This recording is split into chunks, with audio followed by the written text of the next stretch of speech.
Graças a Deus. Não há nome que tenha mais autoridade e poder do que o nome de Jesus. Poder no nome de Jesus. Você pode ficar de pé mais uma vez, já que o pastor Jair falou que nós estamos fazendo uma aeróbica gospel. Hoje, não é? Você fica de pé mais uma vez. Nesse mesmo evangelho que nós abrimos, Marcos, nós vamos agora ao capítulo 2. E eu quero voltar aos seus olhos. Eu perguntei ele mais ou menos que hora que está acabando o culto. Me falaram ali em off. É segredo. Entendeu não? Eu já dei uma ordem para fecharem as portas. E nós vamos transformar numa vigília hoje. Para a glória de Jesus. O povo está animado mesmo, pai. O povo é crente. O que é isso? Queridos, eu lancei há alguns meses atrás o meu mais recente livro chamado Superando Limites, pela editora Mundo Cristão. Fala sobre alguns princípios para você viver uma vida de grandes conquistas. Tá bom? Vai ter, eu trouxe poucos livros, porque eu estava sem muitos livros em casa. Os que eu tinha acabou, graças a Deus. E eu não consegui pegar a tempo ainda com a editora o suficiente para trazer hoje. Mas, no final, se você puder, por gentileza, passe lá, leve um livro. Eu ouvi algo que o pastor Jair falou aqui sobre alguém ser desejoso em adquirir conhecimento. Quem não adquire conhecimento vive uma vida aquém daquilo que pode viver. Quanto mais conhecimento você adquire, e em todas as áreas, bíblico, profissional, espiritual, quando você deixa de adquirir esses conhecimentos, você jamais vai viver a plena vida que Deus tem para você. Você precisa gastar tempo conhecendo. O povo peca porque lhes falta conhecimento. Tem muita coisa que você poderia ter evitado se você soubesse mais informações. Então você às vezes erra por não gastar tempo em adquirir conhecimento. Então você vai poder adquirir lá fora, vai ser bênção para você. Marcos capítulo 2. Eu vou voltar os nossos olhos hoje para esse texto e vou pensar alguns princípios. Alguns deles estão nesse livro. E eu quero te ajudar a entender como é que você pode viver uma vida de superação. Como é que você pode viver um tempo de conquistas contínuas. Como é que você pode sair de uma situação de estagnação, de paralisia e caminhar em direção a um tempo novo da parte de Deus para a sua vida. O nosso Deus é um Deus que muda situações. O nosso Deus é um Deus que muda pessoas. O nosso Deus é um Deus que muda famílias. E Ele vai fazer e já está fazendo isso aqui hoje à noite. Amém? Diz assim o texto, e eu leio mais uma vez, enfatizando da Nova Versão Transformadora. Mas não importa qual a versão que você tenha, o importante é você não ter aversão à Bíblia. Deu para entender o trocadilho ou não? Versão, você pode ter qualquer uma. Você não pode ter aversão. Aversão é quando você tem repulsa de algo. Versão você pode ter qualquer uma, NVT, RA, Revista e Corrigida, Linguagem de Hoje, Bíblia Thompson, o que for. O importante é você aprender a amar as Escrituras. Eu leio da Nova Versão Transformadora que diz assim: dias depois, quando Jesus retornou a Cafarnaum, a notícia de que ele tinha voltado se espalhou rapidamente. Em pouco tempo, a casa onde estava hospedado ficou tão cheia que não havia lugar nem do lado de fora da porta. Enquanto ele anunciava a palavra de Deus, 4 homens vieram carregando um paralítico numa maca. Por causa da multidão, não tinham como levá-lo até Jesus. Então abriram um buraco no teto, acima de onde Jesus estava, e em seguida baixaram o homem na maca, bem na frente dele. Ao ver a fé que eles tinham, Jesus disse ao paralítico: filho, os seus pecados estão perdoados. Alguns dos mestres da lei que estavam ali assentados pensaram: o que ele está dizendo? Isso é blasfêmia. Somente Deus pode perdoar pecados. Jesus logo percebeu o que eles estavam pensando e perguntou: por que vocês questionam essas coisas em seu coração? O que é mais fácil? Dizer ao paralítico: seus pecados estão perdoados, ou levante-se, pegue a sua maca e segue? Mas eu lhes mostrarei que o Filho do Homem tem autoridade na terra para perdoar pecados. Então disse ao paralítico: levante-se, pegue sua maca e vá para casa. O homem se levantou de um salto, pegou a sua maca e saiu andando adiante de todos. A multidão ficou admirada e louvava a Deus, exclamando: nunca vimos nada igual. Nunca vimos nada igual. Curva a sua cabeça e feche os seus olhos. Pai, esse é um tempo onde nós paramos para, atentos, ouvir a voz do Teu Espírito, através da revelação da verdade que é a Tua Palavra. Fala conosco, de maneira tal que possamos experimentar sobre a nossa vida nessa noite a mesma coisa que aconteceu neste dia em Cafarnaum, a ponto de sairmos daqui afirmando, como eles afirmaram: nós nunca vimos nada igual. Faz isso nessa noite e te daremos toda a glória, todo o louvor, em nome de Jesus. Amém. Assente-se, por favor. Para quem não conhece o pano de fundo histórico do Ministério Público de Jesus, é importante você saber de que a cidade de Cafarnaum se tornou um centro de descanso e quase que um lugar de estratégia no ministério que Jesus desenvolve na região da Galileia.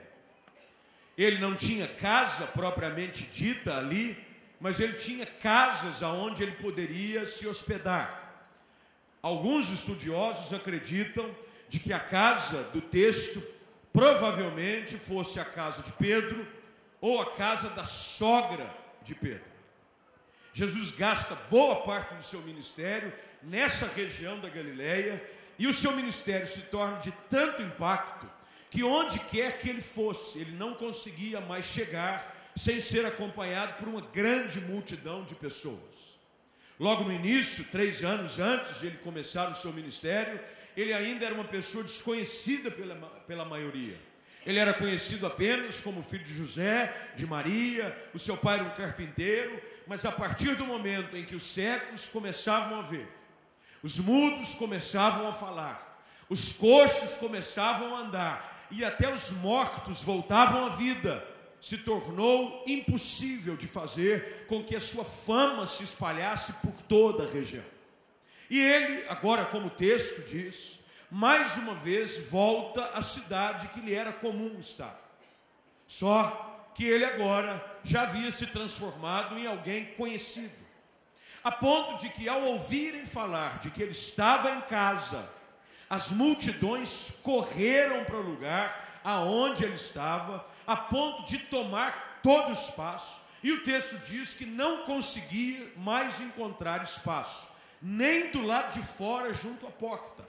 A igreja estava cheia, o culto estava lotado, Jesus estava presente, e as pessoas, atraídas pela sua palavra, pela sua ação poderosa, estavam ali presentes para serem mais uma vez tocadas pelo Filho de Deus, que veio para transformar a história de pessoas. A questão aqui no texto é de que havia um caso em particular narrado aqui no capítulo 2. A história de um homem paralítico. Não sabemos quanto tempo esse mal havia tomado conta da sua vida. Não sabemos se ele nasceu assim, ou não sabemos se de alguma maneira algo o deixou assim. Mas a verdade é de que a maneira como ele é identificado é exatamente essa. Ele é um paralítico. Ele não conseguia se locomover sozinho. Ele precisava de ajuda de alguém. Qualquer tipo de anomalia física nessa época estava totalmente ligada a uma situação de miséria. Qualquer pessoa que fosse coxo ou fosse cego, ou tivesse qualquer tipo de problema físico, estava fadado a viver uma vida de mendicância. Tanto é que, se você conhece bem os evangelhos, sabe de que normalmente o estado de enfermidade de uma pessoa a ligava diretamente a essa condição. Marcos capítulo 10, a partir do versículo 42, conta a história de um homem chamado Bartimeu. Mas a Bíblia o identifica como Bartimeu, cego, mendigo. Toda pessoa que tinha algum tipo de problema vivia à margem da sociedade. Não é como nos dias de hoje, uma pessoa que tem algum tipo de dificuldade motora, de dificuldade de mobilidade, ele vive uma vida normal, ele dirige carro. Tem gente que tem dificuldade física e dirige o carro. Tem acesso a todos os lugares. Os ônibus públicos, eles promovem e deixam à disposição elevadores para a pessoa ir trabalhar. Aqui em São Paulo, se não me falha a memória, foi eleita como senadora uma deficiente física. A menina, que ela é cadeirante, tem inclusive dificuldade de mobilidade, ela conseguiu um cargo no Senado brasileiro. Mas quando se falava em enfermidade, nessa época, não era isso que acontecia. Uma pessoa paralítica era uma pessoa deixada de lado. E a paralisia não é só uma paralisia física. Porque tem gente que é paralítico fisicamente, mas tem gente que é paralítico na alma. Tem gente que anda e se move e mexe os braços e fala e vai para todos os lugares sem ajuda e sem nenhum recurso paralelo, mas tem gente que dentro da alma anda carregado de um lado para o outro, vive prostrado, vive jogado, vive mendigando afeto, afeição, propósito, porque paralisia existe, não só física, mas existe paralisia na alma também. Normalmente a paralisia é fruto de um trauma. As pessoas que a gente conhece, e há tantos casos de pessoas hoje prominentes, conhecidas no Brasil e fora dele, que sofreram algum tipo de trauma. Trauma físico, trauma emocional. Um dos casos mais conhecidos recentemente é daquela ginasta brasileira chamada Laís Souza. Ela disputou Olimpíadas, ela disputou uma série de competições como ginasta, mas foi convidada para, nos Jogos de Inverno, se não me falha a memória, me perdoa aqui qualquer lapso, ela foi convidada a participar como ginasta, e num dos exercícios, ela caiu e fraturou a cervical e a colocou num estado de tetraplegia. Pelo avanço da ciência, graças a Deus, a gente ouve notícias de que a situação dela está melhorando, e pela graça de Deus e pela misericórdia do Senhor, nós oramos para que ela seja restabelecida totalmente para a glória de Jesus Cristo. Mas foi um trauma. Traumas colocam pessoas paralisadas. Tem gente que paralisou emocionalmente porque sofreu algum tipo de trauma emocional. Por exemplo, tem gente, mulheres, que sofreram um trauma de relacionamento, se envolveram com quem não devia, foram abusadas por uma pessoa destemperada, e esse tipo de trauma paralisou a sua emoção. Ela não acredita que ela pode ser feliz de novo, e ela então categoriza os homens debaixo da mesma coluna: nenhum homem presta. Mas normalmente esse tipo de afirmação é fruto de pessoas que sofreram algum tipo de trauma. Pessoas que quebraram financeiramente, pessoas que se frustraram espiritualmente. Eu conheço gente que já foi ativo na igreja, envolvido em ministério, já se colocou à disposição para servir a Deus de uma maneira tão intensa, mas sofreu um trauma. Trauma com um pastor, trauma com um irmão, trauma numa igreja, e ficaram paralíticos espiritualmente falando.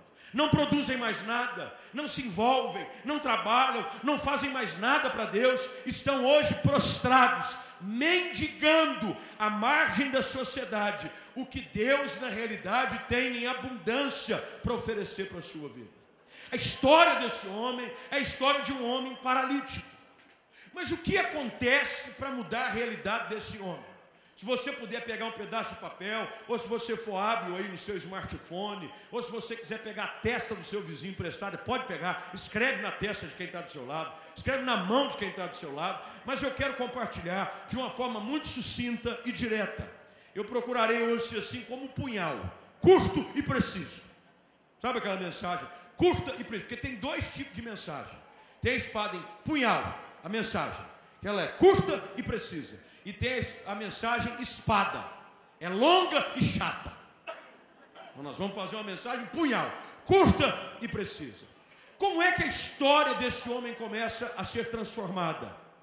Começa a ser transformada como toda e qualquer história pode ser transformada. Quando você está exposto a um ambiente onde a palavra de Deus está sendo ministrada.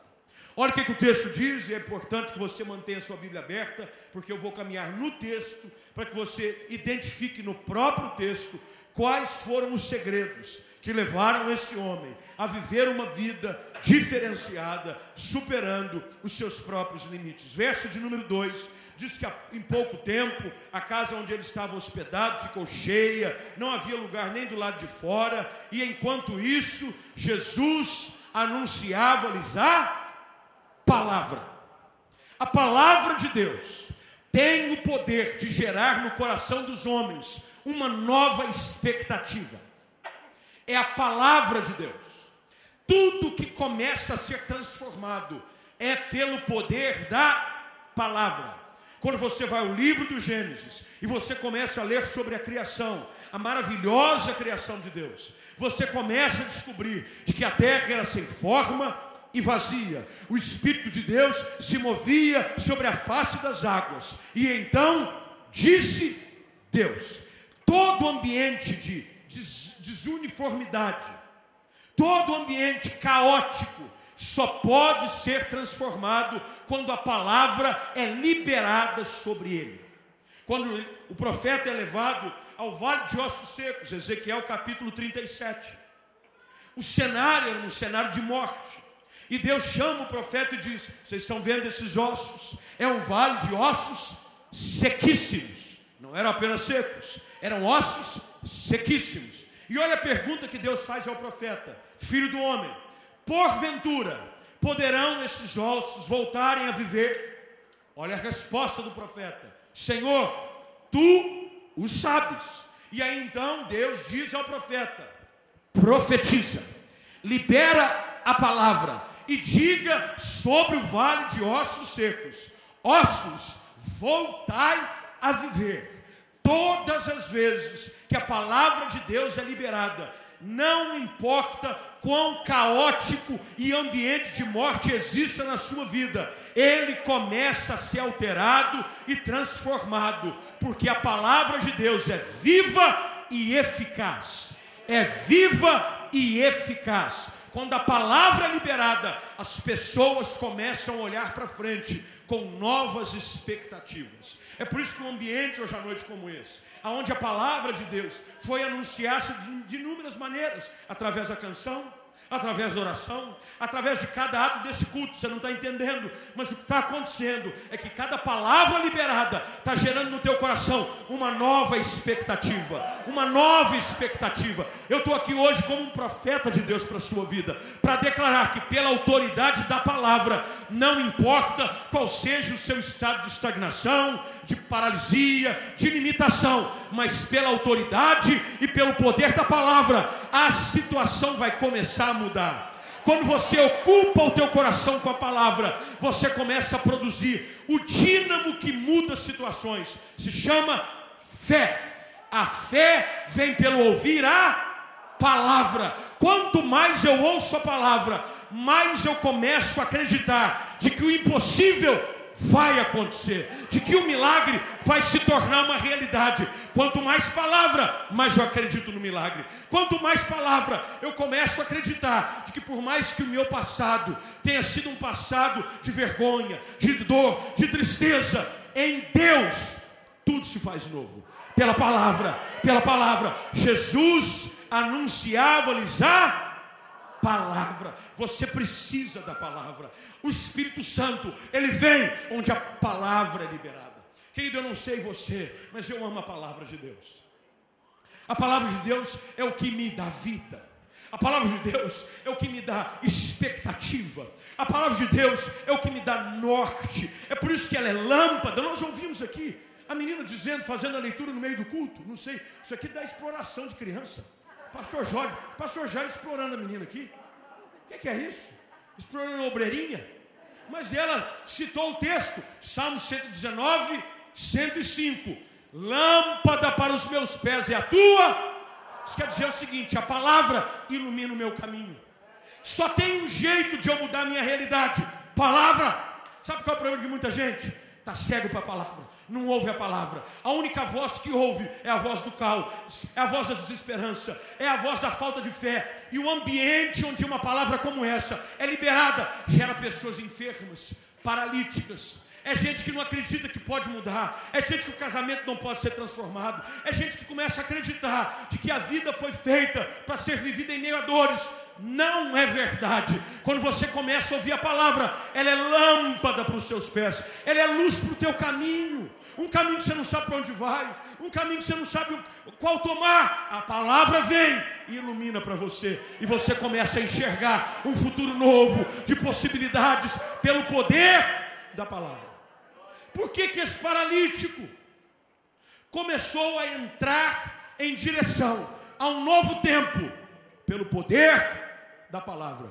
Hoje à noite, a palavra de Deus quer colocar diante dos seus olhos um novo horizonte, uma nova expectativa, um novo tempo, um novo começo. A palavra. Roubou minha água, irmão? Não tocou. Achei que o irmão tinha roubado minha água. Esperou eu olhar para lá e pegou aqui escondido. Que é isso, irmão? Vigia. É de queimados, irmão? Não. Palavra. Segunda coisa. Anota aí, por favor. Segunda coisa. Um ambiente, uma realidade, ela é alterada pela palavra, mas ela também é alterada pela companhia na jornada. Eu tenho descoberto o seguinte: mais importante do que o destino é a companhia. Você sabe por que tem muitas pessoas que não chegam a lugar nenhum? Porque só andam com pessoas que nunca chegaram a nenhum lugar. O que é que muda na vida desse homem? Haviam aqui 4 amigos, eu chamo eles de Quarteto Fantástico. Lembra do Quarteto Fantástico? Do desenho? Lembra não? Homem pedra, homem fogo, homem elástico e mulher invisível. Lembra desse ou não? É crente? Sei. 4. Sabe o que eu descubro? A minha vida, ela pode ser melhor pelas companhias que eu decido ter durante a minha jornada. Sabe por quê? Porque tem horas que eu não tenho força para chegar sozinho onde eu preciso. Mas se eu estiver bem acompanhado, essas pessoas, se necessário for, vão me carregar no colo. Tem gente que diz assim: imagina, não precisa se preocupar com quem a gente anda. Não. Provérbios diz que quem anda com um sábio se torna sábio. E aquele que se torna companheiro do tolo, vira tolo. Tem gente que diz: pastor, quer dizer que é importante eu descobrir com quem eu ando? Não é importante, não, é crucial. Você precisa estar cercado de pessoas que acreditam no milagre que Deus pode fazer na sua vida. Tem gente assim: Deus te colocou assim, vai ter da vontade dele, que você fique assim miserável, pobre, cego, nu, paralítico. Não. Você precisa estar cercado de gente que olha para você e diz assim: pode estar difícil agora, mas eu sei que Deus tem o poder de mudar a tua sorte. Eu sei que Deus pode te ajudar. Eu sei que Deus pode pegar na sua mão. Eu sei que Deus pode te levantar. Meu irmão, a Bíblia é uma fonte de sabedoria incalculável, e ela é repleta de ensinar sobre essa questão da importância de você estar acompanhado das pessoas certas. O salmista, aliás, os salmos começam com o Salmo 1. Qual a orientação do homem bem-aventurado, do homem feliz, do homem que dá certo? É aquele que não se assenta na roda dos escarnecedores, é aquele que não se detém no caminho dos pecadores. Antes o seu prazer está na lei do Senhor. Olha o que acontece: Ele me ensina. A companhia faz a diferença. Faz a diferença. Se você começar a andar com gente que crê em milagre, você vai começar a crer em milagre. Começa a andar com gente que crê em milagre. Começa a andar com gente que crê que é possível. Você vai começar a ser contagiado. Você vai começar a crer que é possível. Eu gosto de andar com gente doida. Gente que crê no milagre, crê no sobrenatural. Por isso que eu estou aqui, pastor Jairo, é meio maluco. É verdade, gente. A gente precisa andar com gente que sabe que Deus pode fazer. Pode parecer loucura, mas você tem que estar do lado de gente que carrega você e te diz: você está assim há muito tempo, mas Deus pode mudar a tua sorte hoje. Você precisa disso. Aí eu faço uma pergunta, a primeira pergunta que eu faço para você hoje à noite: com quem você anda andando aí? Quem são as suas companhias, hein? Com quem você anda andando? Há um estudo que afirma o seguinte: nós somos a média das 5 pessoas com que nós mais convivemos. A média das 5 pessoas que nós mais convivemos. Sabe por quê? Não existe relacionamento neutro. Um relacionamento, ou ele te ajuda, ou ele te atrapalha. Um relacionamento, ou ele te amaldiçoa, ou ele te abençoa. É por isso que quando a gente vai casar, você precisa tomar cuidado. Porque tem gente que casou e avacalhou o resto da vida. Agora teve gente que casou e a vida virou um céu. No meu caso, por exemplo, ela está aqui na primeira fila, eu tenho que elogiar, irmão. Já viu isso não? Mas é a verdade. As nossas conexões definem o nosso futuro. As nossas conexões. Você precisa tomar cuidado com quem você anda. Escuta o que eu vou te dizer. Quando Deus quer abençoar alguém, Ele manda uma pessoa. Quando o diabo quer atrapalhar alguém, Ele manda uma pessoa. Quando Deus quer abençoar alguém, Ele envia alguém. Quando Deus quer abençoar alguém, Ele te conecta a outra pessoa. Mas quando o diabo quer te atrasar, Ele te conecta com a praga. Não, faz uma... Agora não faz muito alto, porque vai que a pessoa está perto. Mas faz assim, um apanhado da sua vida. Queridos, toda fase nova de bênção na minha vida começou com novas amizades e conexões. Pessoas abrem portas, pessoas fecham portas. Pessoas te levam à presença de Jesus, pessoas te tiram da presença de Jesus. Quem levou o paralítico à presença de Jesus foi quem? Seus amigos. Tem gente que nos leva mais para perto de Deus. Tem gente que nos leva mais para longe de Deus.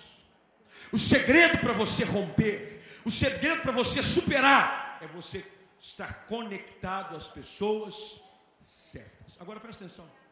Porque a gente gosta de estar conectado a alguém. Mas deixa eu te fazer agora a segunda pergunta. E você? É alguém na vida de alguém que faz essa pessoa melhor ou pior? Desde que você começou a se relacionar com alguém, a vida dessa pessoa melhorou ou piorou? Não, é verdade. Porque tem gente que diz assim: meu Deus do céu, é aquele famoso espalha-rodinha. Conhece o espalha-rodinha? A rodinha está todo mundo rindo, está todo mundo se divertindo, está todo mundo falando, a pessoa chega, clarão. Ela chega, a alegria vai embora. As palavras que edificam acabam, começa a fofoca, começa a futrica, começa a maledicência.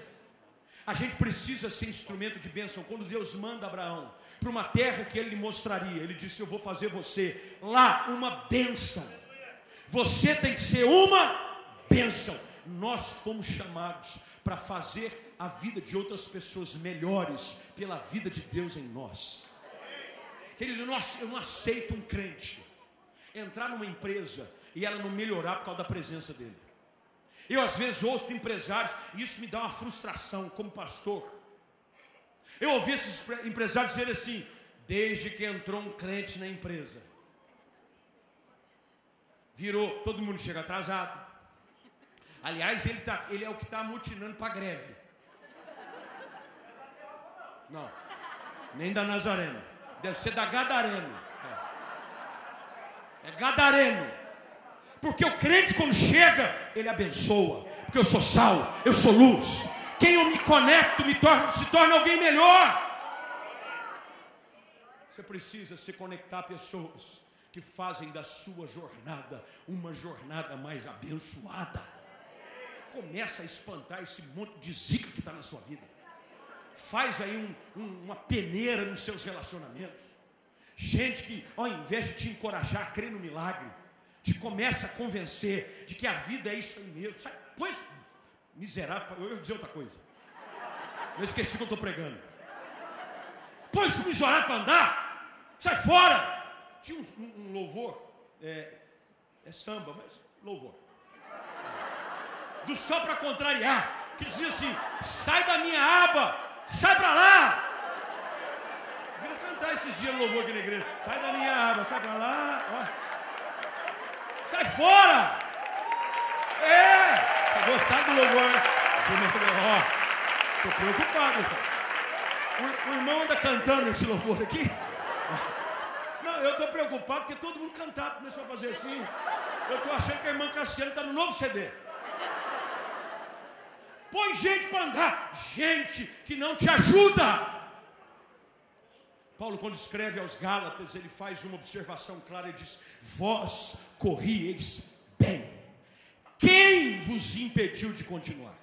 Ele não diz o quê, ele não diz que situação, ele pergunta: quem?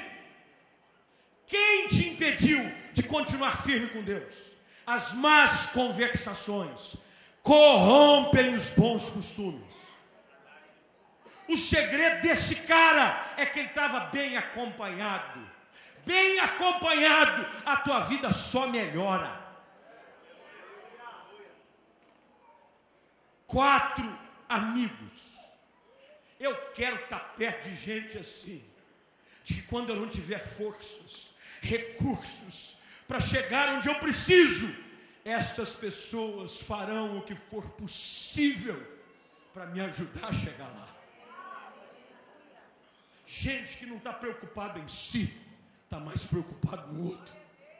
Porque quando você vê o texto terminar, o único que saiu com a bênção foi o paralítico. Mas eu tenho certeza que do lado de fora, ou lá em cima no telhado, tinham 4 amigos pulando, celebrando, dizendo: olha, ele agora está andando. Você precisa de gente assim, que celebra a tua bênção. É difícil achar, hein? Já vou te avisando, hein? Esse é um produto raro. Porque as pessoas têm facilidade de se identificar com a nossa miséria, mas dificuldade de se alegrar com as nossas alegrias. Você precisa de gente que celebra com você, carrega você. O segredo não é apenas o destino, é a companhia. Se você for viajar para Paris com mala sem alça, é melhor você ir para Chatuba. E olha que Chatuba, Monte Oreb, aquela região. Monte Oreb, hein, Marcelo? Ainda tem o Monte Oreb lá, o pessoal sobe por aí ainda? Sobe. Cadê o Fabinho? Fabinho, ainda tem o Monte Oreb? Ainda tem ela aí. Depois o irmão fala, porque não vai expor toda a verdade, vai ficar complicado. Meu irmão, tem gente, você já fez viagem com gente chata? Não, fala a verdade, fala a verdade. Você estava todo animado. Oh, que coisa boa, estou indo para aquele lugar. Aí começa: nossa, coisa chata, dia feio, hein? Ai, misericórdia. Aí eu não achava, eu esperava mais. Uma vez eu fui fazer uma viagem com um grupo, e tinha uma pessoa que todo lugar que chegava dizia assim: esperava mais, esperava mais, esperava mais. Aí eu não aguentei. Eu falei: eu também esperava mais de você.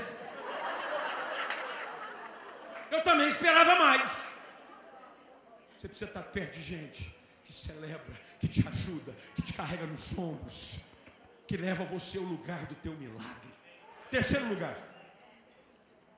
na jornada em direção a um processo de superação de limites, o texto continua: você precisa entender de que as dificuldades farão parte da jornada. Olha o que o texto diz. O texto diz de que 4 homens, versículo 3, está com a Bíblia aberta aí, vieram carregando um paralítico numa maca. Por causa da multidão, não tinham como levá-lo até Jesus. Terceiro ponto, anota aí, por favor. Só rompe com a paralisia, só supera o limite quem não desiste com facilidade. Porque tem gente que é assim, a primeira dificuldade já vai. Você sabe o que eu tenho descoberto? Só o que vale a pena é difícil. Ninguém quer o que ninguém quer. Pode vir as melhores universidades, as vagas mais disputadas são de onde? São das universidades mais renomadas, são os cursos mais conceituados. Quando você está caminhando em direção ao milagre, ao que vale a pena, salvação dos seus filhos, restauração da sua casa, uma porta aberta para a tua empresa, um emprego melhor, espere dificuldades. Mas lembre-se do que o autor aos Hebreus escreve no capítulo 10. Nós não somos daqueles que retrocedem. Nós somos daqueles que avançam. Isso quer dizer o seguinte: gente que crê em milagre tem que arrancar a marcha ré do carro. A gente vai para frente. Sabe por quê? Para toda dificuldade tem uma saída. Para toda luta tem um milagre. Você precisa continuar. Porque o texto diz que eles vieram, os 4, carregando um amigo. Oh, que coisa boa. Vamos chegar. Jesus está em Cafarnaum. Hoje é o dia do milagre. Chega no lugar. A casa estava cheia. O que eles fazem? Eles desistem. Eles olham para o amigo. Irmão, perdeu. Não dá. Eu achei que ia dar, mas hoje não dá. Quem sabe outro dia. Não. Eles me ensinam de que numa jornada em direção à conquista, ao milagre, a romper com a paralisia, eu preciso esperar as dificuldades, mas eu preciso também aprender a superá-las. Quando eu conheci essa varoa, essa vaza que está aqui na minha frente, eu estava sozinho na vida. O irmão podia mutar o microfone ali, por gentileza.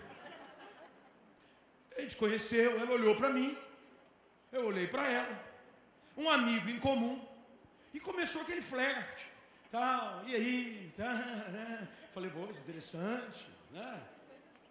E aí descobrimos que um dia ela estava indo com outro grupo da igreja tomar sopa. Eu detesto sopa. Eu não gosto, meu irmão, sopa para mim é assim, se você estiver doente, recuperando de cirurgia, convalescendo, entendeu? É gripado. Eu acabo o culto, eu vou embora, meu irmão. Eu não gosto de sopa. Mas elas estavam indo tomar o quê? Até hoje em casa, quando eu estou voltando de algum compromisso da igreja e eu não jantei, eu ligo.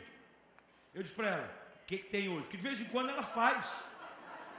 Ela faz para as meninas, eu tenho 2 meninas. Elas dizem, hoje eu estou fazendo uma sopinha. Eu falei, Deus te abençoe, filho. Come aí, porque o preço que eu tinha que pagar, eu já paguei. Mas quando eu saí, eu estava interessado. O que elas iam tomar? O que eu tomei? E você sabe o que é pior? Era rodízio de sopa. Sopa de tudo quanto é jeito. Sopa. Eu falei, Deus de misericórdia, ajuda com a sopa. Sopa daqui, sopa de lá.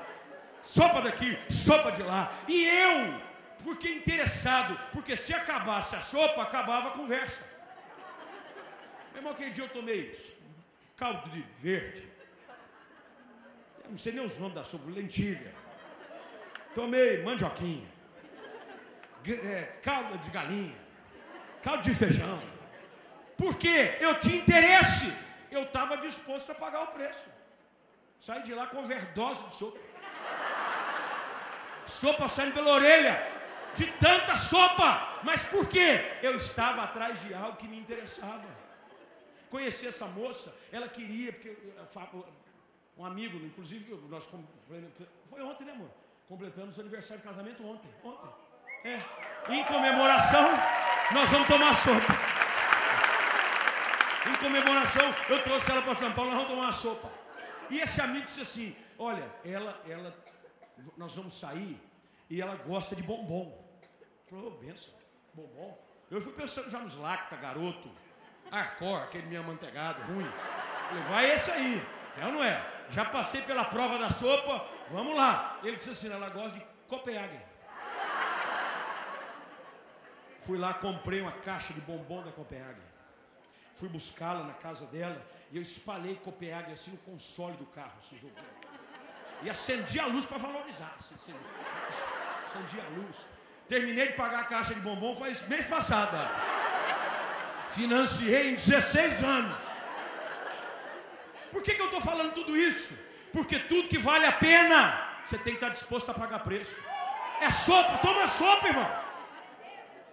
Copenhague, compra Copenhague, Jesus de Nazaré. Antes fosse só Copenhague, como esse é o mais caro do que eu pensava.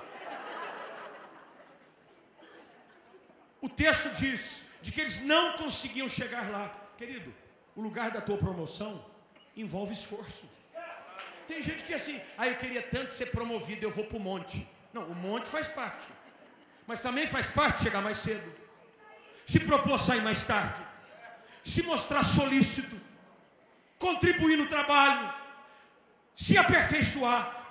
Não pense você que vai estar lá na lista de seleção para promoção na empresa. 3 pessoas.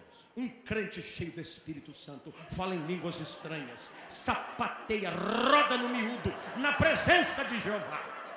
Mas não sabe nem sequer falar português direito, o vaso.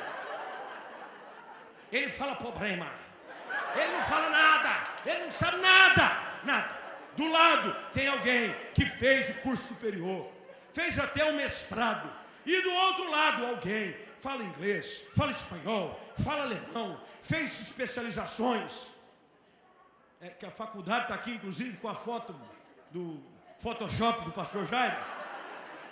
Aí vai chegar e dizer assim, não, está ali meu filho, o homem que rodopeia no sapatinho de fogo. E eu preciso de alguém para ser CFO, chefe do escritório financeiro de uma multinacional. Irmão, com todo respeito à sua intimidade, à sua língua estranha, o seu sapato no fogo. Deus é justo. Nossa, amanhã tem Enem. Tem Enem amanhã. Tem gente que diz, não vou estudar. Não estudarei porque a glória é só do Senhor. A glória tem que ser dele. Eu não quero nada para mim. Não pegarei num livro para que se eu tirar uma nota alta, não vai. Ou vai? Não vai. Eu fui comovido semana passada, porque a primeira fase do Enem foi domingo passado. Não sei quantos tiveram acesso à matéria de uma senhora que viajou 3 dias de barco lá no Rio Negro para levar a filha para estudar e fazer a prova. 3 dias! E a menina estudava no barco enquanto tinha a luz do dia. 3 dias! Eu confesso a vocês que quando eu peguei a matéria, eu orei por aquela senhora e pela filha dela. Falei, Senhor, honra o compromisso, o esforço de uma moça como essa, de uma mãe que diz assim, o meu sonho é vê-la se transformar numa advogada, porque ela quer ser juíza. Querido, na jornada em direção à conquista, você tem que enfrentar a luta, tem que pagar o preço. Tem gente que olha, tem uma pessoa que disse assim para mim, pastor, você já escreveu o livro, né? Me deu bastante. Ficou na lista da Veja 11 semanas seguidas. Me diz o que você fez, você orou? Foi, orei. Orava, levava a revista Veja no alto do monte, derramava óleo de Israel sobre ela e dizia, ó Deus, põe meu nome aqui com o livro. Ó Deus, põe meu nome aqui com o livro. Esforço, estudo, empenho, trabalho, luta. Porque, meu irmão, o lugar de quem se destaca está preparado para quem se esforça. Tem que pagar o preço. A casa estava cheia. O que eles fizeram? Eles descobriram o ponto no eirado. Querido, para toda dificuldade tem uma saída. Por que você anda desistindo à toa? Eles começaram a olhar. Maca, não, vamos embora nada. Culto cheio, começaram a... Tem um jeito de ir por cima. Sempre tem maneiras e jeitos de se chegar na presença de Jesus. O inimigo vai tentar fechar uma porta. O inimigo vai tentar colocar alguma dificuldade, alguma barreira. Mas quem quer estar na presença de Jesus, dá jeito. Tem crente que é assim, se eu chover, eu acho que não é da vontade de Deus que eu vá à igreja hoje. Porque eu moro em Goianazes. E lá enche. Irmão, quem quer estar na presença de Deus, dá um jeito. Vem a pé, vem de ônibus, vem de carona. Dá um jeito. Eles arrumaram um lugar correspondente no telhado. Imagina o culto. Jesus ensinando. De repente começa um barulho no telhado. Os pentecostais já dizem: ei, cadê? Está mexendo no telhado, meu pai. Você imagina o pentecostal nessa casa em Cafarnaum. Ei, ele está dizendo: ei, está movendo até o céu, meu pai. Pé no telhado, começa a cair um pouco de barro. E uns 4 doidos gritando assim: é aqui! Quem quer milagre, não se incomoda em atrapalhar o sistema. Citei Bartimeu. Bartimeu queria voltar a enxergar. Ele gritava. E quanto mais mandavam ele calar a boca, mais ele começava. Buraco, é aqui! E o paralítico devia estar pensando: tem misericórdia. Eu achei que ia voltar curado, vou voltar morto. Imagina levantar. Quem aqui já subiu em telhado de alguma casa? Subiu em telhado. Pastor Jairo, a gente sabe, laje na Baixada é comum. A gente sabe. Toda casa na Baixada tem uma laje. Toma banho de sol na laje, irmão. A piscina, que é a caixa d'água, é na laje. É na laje. A gente vê essas todas glamour aí, não. Eu conheço. Quem já subiu em telhado aqui, levanta a mão. Tem jeito fácil de subir em telhado, gente? Você imagina carregando um paralítico. Eu fico imaginando um cara. Pelo amor de Deus, pelo amor de Deus, tá bom assim. Eu acho que eles devem ter criado um sistema de corda chamado Tereza. Sabe o que é Tereza, não? Tereza é o que o presidiário usa. Ele pega uma camisa e amarra na outra. Eles devem ter tirado a túnica, amarrado uma na outra, preso na maca e disse: puxa! E o culto, Jesus falando. Mas eu creio que enquanto Jesus falava, ainda mais o ânimo e a esperança floravam no coração deles. Jesus falava do lado de dentro e eles lá do lado de fora dizendo: não, nós temos que estar na presença desse homem. Olha o que ele está dizendo, é a gente. E eles pregando, o buraco começou a abrir. Não tem como passar um paralítico num buraco desse tamanho. Eu fico aqui com os meus botões pensando no tamanho do buraco que eles fizeram na casa. Vamos dizer que a estatura de um homem naquela época, 1,60 m, 1,50 m, essa era a média. Eles abriram um buraco, vamos supor, de 1,70 m, 1,80 m. Começaram a baixar. E ali a gente aprende um outro ponto aqui. Quando a gente se esforça, tem recompensa. Todo esforço traz recompensa. Porque preste atenção. Estava um monte de gente dentro da casa, o texto diz. Não tinha lugar nem do lado de fora. Mas quem que Jesus foi notar? Os 5. Porque Jesus sempre tem a sua atenção voltada para quem se esforça. O texto continua, eu vou terminar com ele. Quando Jesus diz: em seguida baixaram o homem, verso de número 4. Ao ver a fé que eles... A fé pode ser materializada. Fé que é só de discurso não resolve nada. Ao ver, como é que ele vê a fé? Eles viram a fé de 4 jovens carregando um amigo. Ele viu a fé de 4 jovens com um amigo subindo num telhado. Ele viu a fé de 4 jovens e um amigo abrindo um buraco no telhado. E todas as vezes que a gente se esforça, Jesus vê. Você sabe que Jesus está vendo o seu esforço? Você sabia que Jesus está vendo o quanto você está lutando para manter o seu casamento de pé? Você sabia que Jesus está vendo o quanto você está lutando para manter essa empresa aberta com dignidade, com honra? Você sabia que Jesus está vendo o quanto você está orando pela vida e pela salvação do seu filho? Você sabia que Jesus está? E sabe o que é interessante no texto? E fica de pé para a gente fingir que está acabando. Aprendi essa com o pastor Luciano, meu amigo Subirá. Dá aquela impressão boa. Você já percebeu isso quando o pastor manda ficar de pé e fala, agora acabou, mas não vai acabar. É só para você ter uma sensação assim, momentânea. Eu preciso só de mais 5 minutos, prometo. O texto diz que quando Jesus vê a fé, ele disse ao paralítico. Há sempre uma palavra de Jesus pronta para corresponder ao meu esforço e à minha fé. Há sempre uma palavra. Há sempre uma palavra. Sabe o que eu quero dizer para você hoje à noite aqui? Há uma palavra pronta do Senhor Jesus para ser liberada sobre a sua vida neste lugar. É por isso que hoje à noite eu queria convidar você a curvar a sua cabeça, fechar os seus olhos. E eu queria nesse momento, sem nenhum esforço, sem nenhuma música, sem nada, eu queria que você parasse para refletir sobre tudo aquilo que nós ouvimos aqui. A palavra pregada, tudo que eu falei hoje à noite, tem um objetivo: produzir fé e esperança no seu coração. De um Deus que pode mudar a tua sorte hoje à noite. De um Deus que pode mudar a tua realidade. Mas você vai precisar fazer um esforço, pagar o preço. Que preço é esse, pastor? É reconhecer que você precisa de um toque de Deus sobre a sua vida.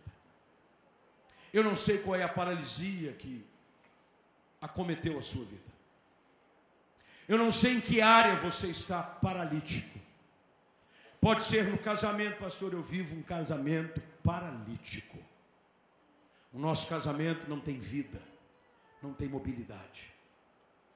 Deus pode hoje pôr a mão sobre a sua vida e mudar a realidade da sua casa hoje. Pastor, eu estou paralítico na minha alma. Eu não acredito que há um futuro melhor para mim. Eu não acredito. Eu sofri tantos traumas, tantas decepções, tantas frustrações, que hoje eu vivo sendo carregado de um lado para o outro por remédios. Eu vivo sendo carregado por remédios que me ajudam a ficar de pé todos os dias. Jesus te vê hoje. Não pense você que é fácil, mas lembre-se do que as Escrituras Sagradas afirmam. Tudo é possível ao que crê. Quando Jesus olha para aquele paralítico, ele diz: filho, os teus pecados estão perdoados. Aí talvez você se pergunte, mas ele não foi lá para isso. Ele foi lá porque ele queria voltar a andar. Mas sabe o que eu descubro na resposta e na palavra de Jesus? É de que quando eu me coloco na presença dele, ele supre não só aquilo que eu acho que eu preciso, ele supre cada uma das minhas necessidades. Jesus tem poder para perdoar pecados hoje. Jesus tem poder para curar enfermidades hoje. Jesus tem poder para transformar famílias hoje. Jesus tem o poder para colocar você de pé hoje. O texto termina dizendo que com uma palavra de ordem da parte de Jesus, aquele paralítico coloca-se de pé, pega a sua maca e volta para casa. E a expressão de todos os presentes foi essa: nós nunca vimos nada igual. Sabe quem é o único que tem o poder de fazer algo novo na sua vida? Algo sem precedentes? Jesus Cristo. É só Ele. Portanto, hoje à noite, se essa palavra veio de encontro ao seu coração, e você precisa de um toque e de uma palavra de Deus sobre a sua vida. Seja em que área for, eu preciso de perdão. Há espaço para você aos pés da cruz. Eu preciso de restauração. Há espaço para você aos pés da cruz. Eu preciso de motivação para continuar. Há espaço para você aos pés da cruz. Há espaço para todos quantos precisam de um toque de Deus hoje à noite. Mas para isso, você precisa, nem se preciso for, abrir um buraco na laje, meter o pé no telhado e dizer: eu vou para a presença de Deus hoje à noite, porque eu não vou voltar para casa mais como eu cheguei. Eu vou voltar transformado pelo poder da sua palavra. Portanto, se Deus falou com você, eu não sei o que você está esperando, mas se eu fosse você, eu já teria pedido licença do meu lugar e teria vindo aqui para frente. Esse altar é a sua Cafarnaum hoje à noite. Esse altar é a casa onde Jesus estava. E Deus quer que você saia do seu lugar. Suba no telhado, se preciso for. Eu vou subir no telhado hoje. Eu vou subir no telhado. Mas eu vou fazer o que for preciso para estar na presença de Jesus. Porque eu preciso de perdão, eu preciso de graça, eu preciso de restauração, eu preciso de um milagre. Portanto, se Deus falou, vem para cá, vem para cá. Não espera ninguém vir, não. Porque tem gente que acha que para ir para o altar tem que ir de bando. Não tem. Se Jesus falou com uma pessoa, tudo que aconteceu aqui já valeu a pena. Porque uma alma vale mais que o mundo inteiro. Mas se Deus falou, não fica no seu lugar. Vença com as suas desculpas, com o seu horário. Ah, pastor, mas é que o culto, então não é importante para você. Porque se for importante para você, não importa a dificuldade, você vai superá-la. Ah, mas é porque...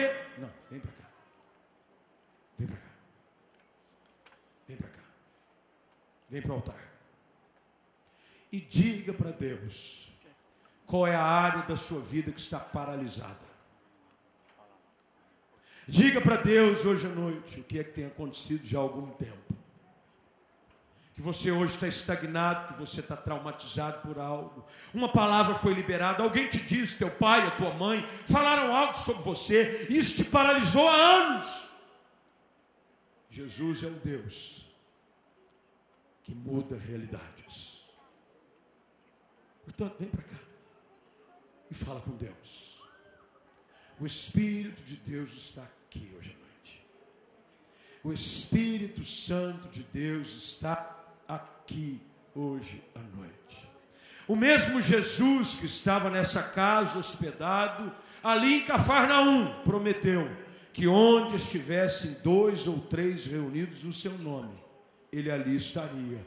Jesus está aqui. E que bom é saber de que o mesmo Jesus que operou milagres em Cafarnaum, opera milagres hoje à noite aqui também. Não há diferença, é o mesmo Jesus. Ah, mas a geografia era outra, não importa. Jesus sempre será atraído por um coração contrito. Fale com Ele. Fale com Ele. Comece a falar com Ele. Comece a falar com Ele. Comece a falar com Ele. Diga para Ele das suas lutas, diga para Ele das suas decepções, diga para Ele das suas frustrações. Confesse a Ele o seu pecado. Pecado você não justifica nem explica. Pecado você confessa e deixa. Confessa. Confessa. Confessa. Fala com Deus.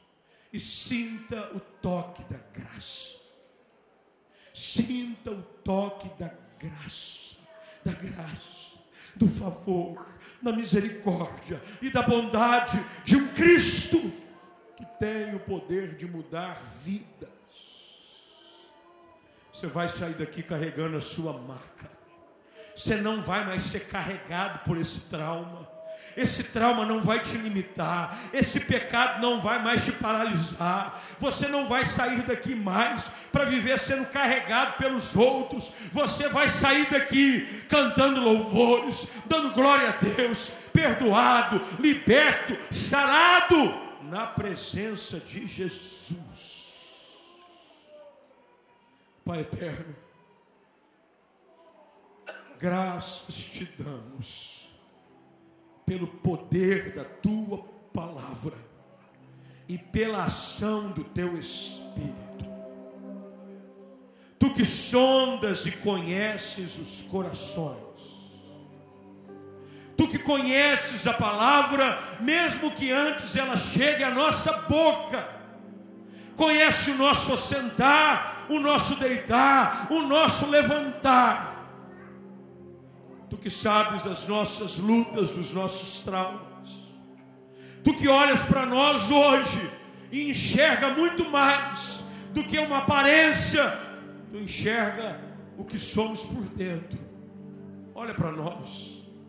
Olha para cada um desses aqui no teu altar, atraídos pela tua bondade. Eles estão aqui por causa da tua palavra. Senhor, a mesma autoridade liberada sobre a vida daquele paralítico, libera sobre casos e pessoas aqui hoje à noite. Perdoa pecados, cura feridas, sara famílias, que haja perdão em relacionamentos, para que hoje ninguém mais saia daqui numa maca, mas saia daqui com a boca cheia de louvor e honra ao nome de Jesus, dizendo: eu nunca vi nada assim. Faz aquilo que nós não conseguimos fazer por nós mesmos. Faz hoje à noite, Jesus Cristo. Muda realidades, muda famílias, muda situações. E mais uma vez, nós vamos dar a Ti toda glória, toda honra, todo louvor a Ti, Jesus Cristo. Jesus Cristo, Filho de Davi. A Ti glória, a Ti honra, a Ti louvor, a Ti domínio, poder, majestade. A Ti, Senhor, toda adoração. Porque eu sei de que ninguém mais sairá daqui como chegou, mas sairemos daqui transformados e impactados pelo poder da Tua palavra. Assim oramos e assim declaramos de que a vitória é certa, em nome de Jesus. E se você crer, você vai dizer glória a Deus, você vai dizer aleluia, e você vai aplaudir o nome de Jesus bem forte. Pastor Jairo, vem para cá. Alguém tome esse microfone de mim aqui, por favor. Deixa eu dizer algo para você. A tua jornada em direção ao extraordinário começou hoje à noite. Se prepara para um novo tempo para a sua vida. Eu ainda vou ouvir o milagre que Deus fez na sua vida hoje. E você vai ser um testemunho vivo do poder, da glória de Deus. Obrigado, pastor Jairo, pelo carinho e amizade sempre. A janta estou esperando.